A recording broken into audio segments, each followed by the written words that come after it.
Parlons aujourd'hui des 2 premiers épisodes de Agatha. En effet, vous le savez, les 2 premiers épisodes sont sortis sur Disney+. Je comptais profiter du coup de cette vidéo pour revenir sur ces épisodes, faire une évidemment critique et en même temps analyser et théoriser un petit peu ce qui peut se passer par la suite. Comme d'habitude, je fais une petite critique, j'allais dire, de l'épisode en entier et après on passe un peu personnage par personnage. Là, je vais peut-être faire plus épisode par épisode, on va voir. De toute façon, vous avez le timecode. Donc allons-y tout de suite. Et donc pour donner un premier avis général, que dire de ces premiers épisodes d'Agatha? Eh ben, assez surprenant. Évidemment, bon, je vais pas vous le cacher, c'est pas un secret non plus. Comme la plupart des gens, je n'attendais pas particulièrement cette série. Non pas que je n'ai pas aimé WandaVision, non pas que je n'ai pas aimé Agatha, c'est juste que je voyais pas vraiment l'intérêt de faire une série sur ce personnage, surtout à l'heure actuelle. Les premiers trailers, sans m'avoir forcément hypé, m'ont quand même un petit peu rassuré sur le fait qu'on allait avoir un truc un petit peu original et dans le ton qu'elle veut se donner, c'est-à-dire une série un peu de sorcellerie, quoi, un peu Halloween, dans le style, j'allais dire. Semi-horrifique peut-être, on va dire, pour la suite, on verra. Et voilà.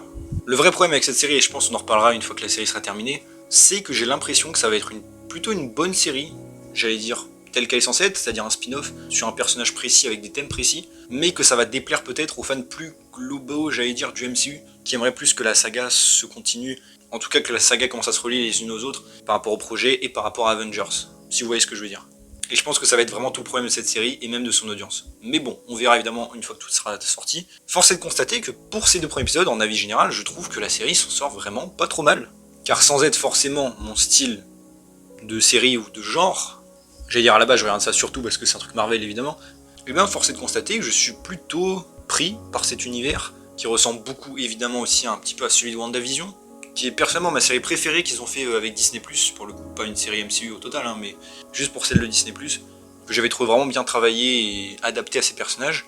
Et dans ces épisodes-là, bon, on va reparler un peu en détail bien sûr, mais je sens qu'il y a vraiment, et de toute façon c'est les mêmes créateurs, hein, on le sait, mais je sens vraiment que les créateurs derrière veulent raconter quelque chose et ont de la passion pour les personnages qu'ils sont en train de faire. Alors oui, la série n'est pas terminée, on verra bien sûr, ce n'est qu'un avis pour les 2 premiers, mais je trouve que ça se ressent. On sent que les gens derrière aiment ce qu'ils font, et ont envie en tout cas de nous plonger avec eux. Et ça franchement, c'est déjà quelque chose. Quelque chose qu'on peut pas, j'allais dire, mettre pour tous les projets du MCU. Secret Invasion, pour moi, qui est quand même pas si vieille que ça, enfin ça date d'1 an, on ne ressentait absolument pas ça, je trouve. Il y avait une petite volonté d'espionnage, tout ça, mais bon, c'était survolé et ça se sentait. Là, je trouve qu'on est beaucoup plus plongé, donc ça fait plaisir. Il y a aussi une grosse attention aux détails dans cette série, pour l'instant, j'ai remarqué. On va en reparler après, hein, bien sûr, plus en analyse. Mais la série est vraiment consciente de ce qu'elle fait, dans quel univers elle est surtout, et dans quel coin de l'univers elle est, c'est-à-dire le coin, on va dire, Westview ou WandaVision, et ça joue pas mal avec. Donc je suis vraiment, je vais pas dire impressionné, en vrai c'est le minimum vital, bien sûr, mais j'apprécie, en tout cas, je veux dire, cette volonté qui est faite dans cette série. Donc, personnellement, ça me donne envie d'y aller. Voilà pour, j'allais dire, mon avis global. Passons donc aux épisodes, évidemment la critique est un peu plus longue puisqu'il y en a 2 d'un coup. Je rappelle au passage, hein, du coup, que ce sera à chaque fois après un épisode par semaine, sauf les 2 derniers, le 8 et le 9, qui seront diffusés le même jour. Voilà. Évidemment, là, je reviendrai sur toute la série. Mais donc, l'épisode, vous le savez, il commence avec Agatha qui est dans un sort et qui mène une enquête. Et cette enquête, en final, va servir à beaucoup de choses. C'est une manière assez ingénieuse, je trouve, d'avoir commencé l'histoire comme ça. Déjà, ça nous montre un petit peu ce que fait Agatha, j'allais dire dans son temps libre, en tout cas dans sa tête, depuis qu'elle est sous le contrôle de Wanda. Ça, c'est assez cool. Mais comme j'ai dit, c'est une entrée en matière assez intéressante, puisqu'elle nous rappelle un petit peu tous les éléments. C'est un peu un résumé, j'allais dire, de WandaVision, mais surtout de ce qu'est devenu Wanda. En effet, vous le savez, l'enquête, entre guillemets, l'enquête consiste à faire comprendre et à sortir Agatha aussi de sa vision, de sa transe, mais on nous explique donc que Wanda a bien volé le Darkhold, évidemment on le sait, que le Darkhold est maintenant détruit, vous l'avez compris évidemment avec la bibliothèque enflammée, c'est à ça que ça fait penser, au fait qu'elle est morte, avec des guillemets encore une fois, parce que, bon, Wanda on en reparlera, mais a priori elle n'est pas morte dans le MCU, ça me paraît évident, et j'ai trouvé du coup que c'était une espèce d'entrée en matière très intéressante, entrée en matière en plus qui nous fait évidemment, qui nous rappelle WandaVision, évidemment, puisque WandaVision était quasiment tous les épisodes étaient dans une illusion. Là c'est un petit peu l'inverse, on commence par l'illusion mais elle va être brisée très vite. Mais ça nous rappelle quand même un petit peu et ça joue avec le genre j'allais dire série policière peut-être. On retrouve pas mal de clichés dans le comportement d'Agatha, le FBI qui intervient, les personnages, comment ils se comportent, évidemment c'est fait exprès, ça joue avec le genre. WandaVision c'était les sitcoms, là on a eu un petit peu le genre policier et le reste sera évidemment le genre, j'allais dire, Halloween, sorcellerie, forcément, donc ça va être très cool. Et encore une fois, on sent que les créateurs aiment jouer avec ça, et maîtrisent les codes, et comme j'ai dit, savent en jouer tout simplement. C'est un petit peu exagéré en faisant exprès. Un sort qui est assez intéressant et qui nous plonge, j'allais dire de nouveau, dans l'univers de Westview, avec évidemment la bibliothèque, des lieux qu'on avait déjà vus, forcément, et des personnages qu'on retrouve de WandaVision. Évidemment, on a Dottie, Herb, le voisin, Phil, Norm d'ailleurs, je rappelle, hein, qui jouait aussi dans Agent of Shield, Dennis. Donc ça c'est cool de retrouver ces personnages dans différents rôles, encore une fois, dans le rôle déjà de, j'allais dire, dans l'illusion d'Agatha, mais après les retrouver évidemment en personne. Le sort d'Agatha a aussi d'autres choses intéressantes évidemment, puisqu'on explore un peu plus la psyché du personnage. Évidemment, tout son délire avec Rio Vidal, dont on va reparler, qui nous donne déjà quelques indices sur les deux personnages. Évidemment, j'en reparlerai, mais Rio et Agatha apparemment étaient amis, voire même plus qu'amis, évidemment, et Agatha apparemment l'a un peu trahi de ce qu'on comprend, car Rio lui en veut, et veut savoir pourquoi elle ne l'aime pas. Donc ce sera évidemment un des thèmes de la série, ça paraît évident. Une autre chose intéressante aussi qu'on peut noter, c'est la chambre de Nicholas Scratch dans la maison de Agatha qui est vide. Nicholas Scratch, je rappelle, qui dans les comics, c'est le fils de Agatha. Alors vous le savez, dans WandaVision et là dans cette série, on retrouve le lapin de Agatha, Monsieur Scratchy, qui est évidemment une ref, un clin d'œil. Qui d'ailleurs devait être un démon dans WandaVision, ça a été coupé d'ailleurs cette scène. Peut-être qu'il sera réutilisé plus tard, ici, le démon, ça pourrait être intéressant. Mais bref, et ça alors, bon, je le théorise déjà maintenant, cette chambre vide de Agatha pourrait peut-être parler de son vrai fils, qui existerait peut-être dans le MCU, Nicholas Scratch, et à qui il serait peut-être arrivé quelque chose.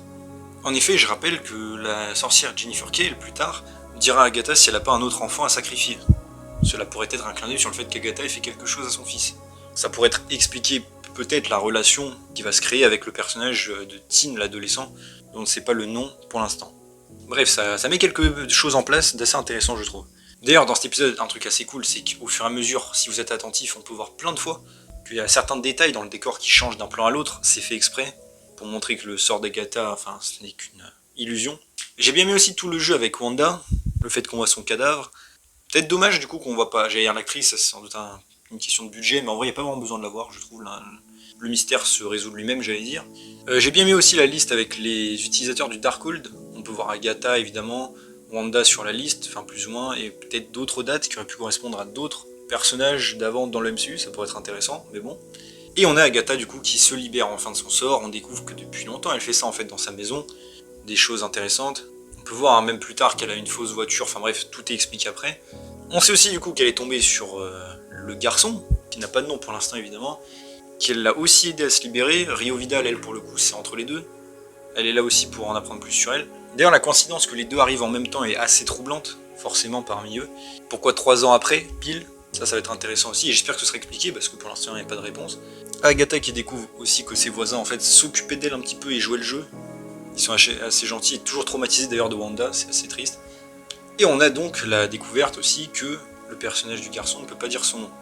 Son nom est censuré par de la magie. Ça c'est intéressant aussi. Il a besoin d'elle d'ailleurs pour la route des sorcières. On passe ensuite du coup plus à l'épisode 2. On apprend, l'épisode 2 d'ailleurs je trouve un petit peu moins ouf, après c'est pas non plus très grave, il restait quand même assez cool, que pour aller sur la route des sorcières qui peut exaucer les vœux de ce qu'on comprend, comme dans les comics, ils ont besoin d'un couvent, un groupe de plusieurs sorcières, voilà. Ils vont donc essayer d'en chercher, et on passe donc l'épisode comme ça, mais ça bon pareil, je veux dire c'est pas le plus intéressant. Déjà on a le personnage de Lydia, c'était pas mal d'ailleurs la façon de l'introduire. Au début on croit que c'est juste une arnaqueuse alors qu'en fait non. Une sorcière assez vieille d'ailleurs, hein. Chez elle on peut voir un calendrier qui est très vieux. Et d'ailleurs sachez que ce personnage est lié à Cagliostro en comics, qui évidemment dans le MCU existe et est mentionné dans Doctor Strange. Voilà, on a Jennifer Kale qui fait donc des potions. D'ailleurs cette scène j'ai trouvé quand même un petit peu facile sur le fait que le garçon arrive directement à la piéger. C'était bon un petit peu facile je trouve mais ça... On a Alice Wu aussi ensuite qui les rejoint, enfin qui d'abord les esquive puis les rejoint. Pareil un petit peu facile, hein, comment elle a retrouvé l'adresse d'Agatha. Oui elle a été policière, ok elle le dit mais bon, c'est quand même un petit peu facile je trouve. J'ai bien aimé aussi que chaque personnage a une motivation. L'autre c'est pour éviter les problèmes, l'autre c'est pour savoir ce qui arrive à sa mère, et l'autre c'est pour éviter les problèmes d'argent. Donc ça c'est cool, et évidemment Agatha elle essaie de retrouver ses pouvoirs, forcément. Un autre truc d'ailleurs que j'ai quand même trouvé un petit peu facile, même si Agatha le dit, c'est qu'il y a quand même beaucoup de sorcières dans un petit endroit, j'allais dire. Je veux dire, si on a autant autour d'elle, ça va se demander comment le monde n'est pas contrôlé par des sorcières, ou pourquoi les sorcières n'existent plus ou se cachent. Un autre truc qui va devoir être justifié aussi avec Blade plus tard, hein, quand il y aura son film, s'il arrive un jour. Par rapport aux vampires, faudrait pas qu'il soit autant présent que dans le film Blade classique. Parce que pour le coup, le MCU, on a vraiment vu le quotidien de plein de gens à droite à gauche, que ce soit dans les films ou les séries même, avant Disney+, et bref, c'est quand même un petit peu tendu de justifier autant de personnages comme ça, mais bon, on va voir. Mais la période de recrutement est assez cool, on peut constater encore une fois que dès que le garçon parle de sa vie, ou de son enfance, c'est censuré. Par qui? Comment? Ça on ne sait pas encore, ça va être intéressant. Et donc les personnages se réunissent, font la chanson pour ouvrir la route des sorcières, en ayant remplacé d'ailleurs le 4e membre par Madame Hart de WandaVision, qui aura apparaît ici. Madame Hart parce que évidemment cœur c'est un jeu de mots en anglais, mais évidemment le cœur noir sur le dessin était une référence à Rio Vidal, évidemment la sorcière verte dont ils ont besoin. Et vous allez voir qu'en fait c'est justifié le pourquoi du comment ça fonctionne. Enfin, c'est pas encore fait mais ça le sera dans les prochains épisodes, on va en reparler en théorie. Pendant ce temps-là d'ailleurs, on peut noter qu'elle a demandé au garçon de rester en haut, dans le sens où elle avait apparemment l'intention de pas rester avec lui, ça c'est intéressant à noter. On a donc les sorcières de Salem aussi qui arrivent, le couvent qui vient pour tuer Agatha. Pareil, alors certains vont peut-être dire que c'est un peu de la facilité, le fait qu'elles avancent à 2 à l'heure, tout ça, et qu'elles aient bien le temps de finir. Bon, c'est pas faux, après, faut pas oublier que c'est quand même tout un rituel, un délire, même leur façon de marcher, tout ça. Donc bon, peut-être que c'est fait exprès. Et d'ailleurs, chaque personnage se transforme en animal. Si vous l'avez remarqué dans l'épisode, c'est tous eux qu'on voit au centre commercial, le rat, dans la rue, je crois que c'était le chien, voilà. C'est fait exprès. Et je trouve d'ailleurs que le design fonctionne plutôt cool. Ça fait un petit genre horrifique, bon, horrifique soft, hein, mais voilà. Ça, je trouve que ça marche. On a Agatha aussi du coup qui avait entre guillemets trahi ses camarades et qui avait bien l'intention de leur voler les pouvoirs. Le problème c'est que ça ne fonctionne toujours pas. Et de toute manière du coup j'allais dire par les circonstances elles sont obligées d'aller dans la route qui est finalement apparue. Et donc fin de l'épisode. Déjà d'ailleurs aussi j'ai trouvé que c'était une bonne idée, hein, ça j'en ai pas parlé, de sortir les 2 épisodes d'un coup. C'est vrai que le premier je pense saurait pas trop calé, enfin ça va mais je pense vraiment la série commence vraiment à partir de la route des sorcières donc c'est assez cool. La durée des épisodes aussi était assez convenable, faut le noter, hein, 40 minutes et quelques, bon, on va dire 35, sans compter le générique, ça passe. Et le rythme était assez bien, il se passe surtout beaucoup de choses. Là j'ai pas l'impression comme pour l'instant les autres séries MCU, on n'a pas eu de filler, ça va directement à l'essentiel. Premier épisode c'est Agatha, on la retrouve, comment elle est exactement, et on introduit les nouveaux personnages. Et dans le deuxième, on introduit le reste de l'équipe d'Agatha pour la suite et on l'amène directement, j'allais dire, au lieu principal de la série. Donc ça va être intéressant. Et j'ai trouvé aussi d'ailleurs que ça faisait très série, justement, ces épisodes. Dans le sens où chaque épisode avait vraiment son début, sa fin, donc c'était cool. On dirait pas un film découpé, c'est ça que je veux dire. Donc ça fait plaisir aussi. Aussi, bon, pour rester un tout petit peu en analyse avant théorie, c'est vrai que du coup, je l'ai mentionné. On apprend donc dans la série que ça se passe 3 ans après WandaVision. Assez intéressant, donc WandaVision, je rappelle, qui se passe dans la timeline vers novembre 2023. Donc là, ça serait plutôt novembre, voire après, hein, forcément, 2026. Peut-être début 2027, on sait pas encore. Ce qui en ferait donc le projet le plus loin dans la timeline du MCU, le dernier étant The Marvels actuellement, qui se déroule aussi en fin 2026, il me semble, pareil, début novembre. Donc c'est intéressant. Comme j'ai dit, il va falloir justifier le pourquoi du comment, ce soit pile 3 ans après que les personnages se réveillent, sachant que Wanda, elle, est morte en 2024, entre guillemets, on se comprend. Et aussi peut-être pour certains qui se demandent pourquoi le sort de Agatha, de Agatha reste, malgré le fait que Wanda soit morte. Ça pareil, c'est déjà expliqué dans Infinity War, Strange le dit, même quand un homme est mort, le sort reste. Donc c'est justifié. Voilà. Maintenant passons plus en théorie, je sais que c'est peut-être ce qui intéresse le plus. Et au final, il y en a, j'allais dire, bon, je vais pas dire pas tant que ça, mais pour l'instant on n'a pas assez d'informations. Comme j'ai dit, moi, alors première théorie, déjà par rapport à Rio Vidal, forcément. Personnage joué par Aubrey Plaza, c'est vrai que j'en ai pas trop parlé. Qui est aussi dans Légion, donc elle a joué dans 2 trucs Marvel, c'est intéressant. Légion que j'ai pas encore vu, mais on m'a dit qu'elle était excellente dedans, donc voilà. Rio Vidal du coup, qui a eu une histoire avec Agatha, une grosse histoire. Un personnage qui semble assez noble, dans le sens où à la base elle voulait quand même pas tuer Agatha puisqu'elle obéit à ses règles du couvent, de ce qu'on comprend. Personnage qui a l'air quand même assez fort, qui peut a priori contrôler la nature, bon on n'a pas encore vu tous ses pouvoirs bien sûr, mais voilà, ça a déjà été teasé. Personnage qui peut régénérer avec sa langue aussi, ça c'est intéressant, comme on l'a vu avec la coupure d'Agatha. Elle semble assez intriguée par elle et par pourquoi elle ne l'aime plus, de ce qu'on comprend. Mais par rapport à Rio, il y a d'autres choses. Déjà, je peux vous confier un petit secret entre guillemets, c'est que Rio Vidal évidemment va rejoindre les sorcières dans la suite, et elle va prendre la place de Madame Hart. Alors je ne sais pas comment, est-ce qu'elle va la tuer, est-ce qu'elle va juste prendre sa place, ou même apparaître à travers elle, et je pense que ça va être le cas. Parce que si vous remarquez bien, Madame Hart n'apparaît plus beaucoup dans les trucs promotionnels après cet épisode-là, mais Rio Vidal, si. Et c'était elle, le cœur noir évidemment, qui devait faire partie du couvent des sorcières.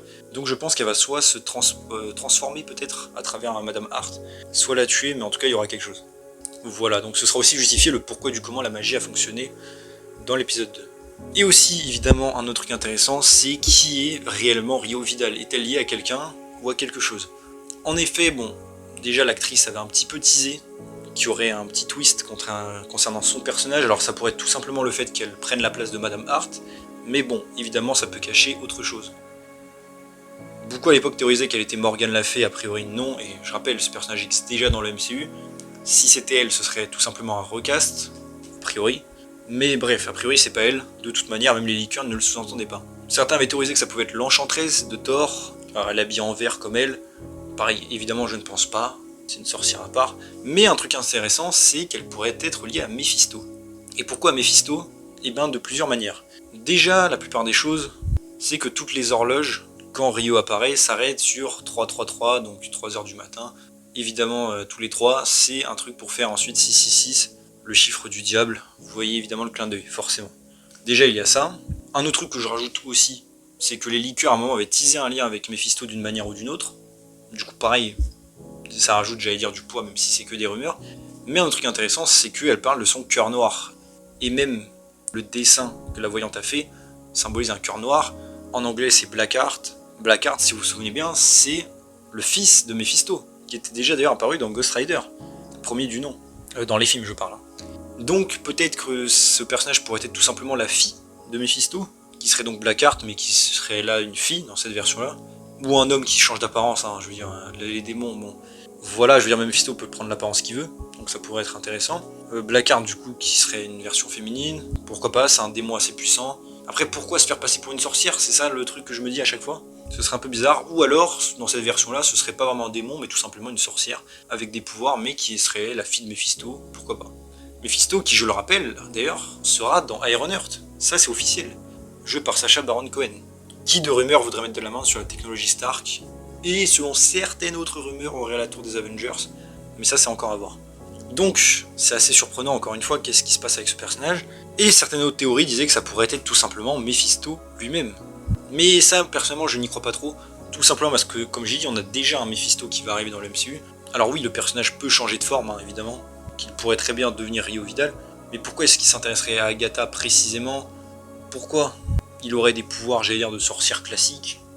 Je trouve ça un petit peu surprenant. Mais qu'elle ait un lien avec lui, peut-être une fille ou quelque chose lié à Méphisto, oui, ça me paraît assez crédible, honnêtement. Surtout que le personnage va bientôt arriver, comme je l'ai dit. Elle serait peut-être liée aussi, du coup, au personnage du garçon, qui n'arrête pas de se faire censurer son nom. C'est peut-être elle qui fait ça, on ne le sait pas encore. Et du coup, par rapport au garçon, évidemment, il y a tout un mystère. Pourquoi lui veut aller à la route des sorcières? Qui est ce garçon? Comment ça se fait qu'il ait réussi à aller dans le sort de Agatha? Plein de choses comme ça, et ben on ne sait pas, soi-disant.